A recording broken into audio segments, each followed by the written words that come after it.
अध्याय 2 गीता का सार। श्लोक 25। यह आत्मा अव्यक्त, अकल्पनीय तथा अपरिवर्तनीय कहा जाता है।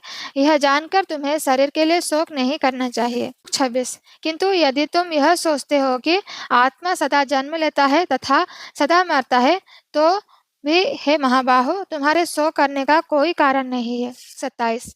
जिसने जन्म लिया है उसकी मृत्यु निश्चित है और मृत्यु के पश्चात पुनर्जन्म भी निश्चित है।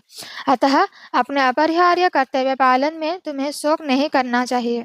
28। सारे जीव प्रारंभ में अव्यक्त रहते हैं, मध्यावस्था में व्यक्त होते हैं और विनष्ट होने पर पुनः अव्यक्त हो जाते हैं। अतः शोक करने की क्या आवश्यकता है। 29।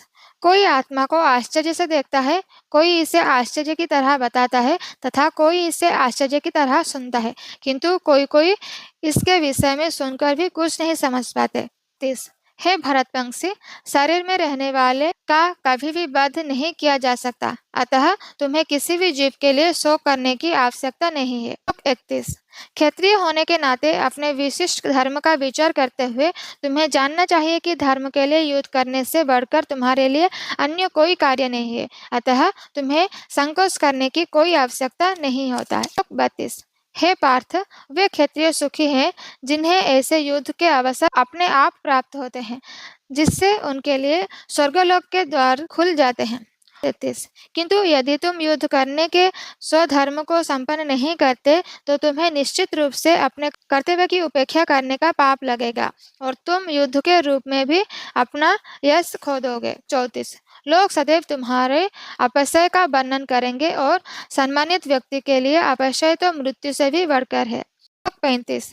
जिन जिन महान योद्धाओं ने तुम्हारे नाम तथा यश को सम्मान दिया है, वे सोचेंगे कि तुमने डर के मारे युद्ध भूमि छोड़ दी है और इस तरह वे तुम्हें तुच्छ मानेंगे। 36।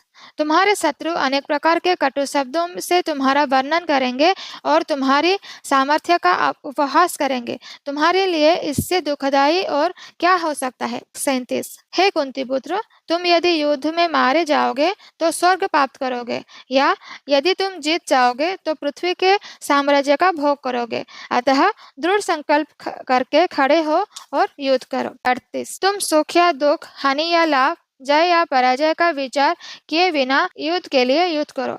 ऐसा करने पर तुम्हें कोई पाप नहीं लगेगा। 39। यहाँ मैंने विश्लेषित अध्ययन द्वारा इस ज्ञान का वर्णन किया है। अब निष्काम भाव से कर्म करना बता रहा हूँ, उसे सुनो। हे पृथापुत्र, तुम यदि ऐसे ज्ञान से कर्म करोगे तो तुम कर्मों के बंधन से अपने आप को मुक्त कर सकते हो। 40। इस प्रयास में ना तो हानि होती है, ना ही हास्य, अपितु इस पर की गई अल्प प्रगति भी महान भय से रक्षा कर सकती है।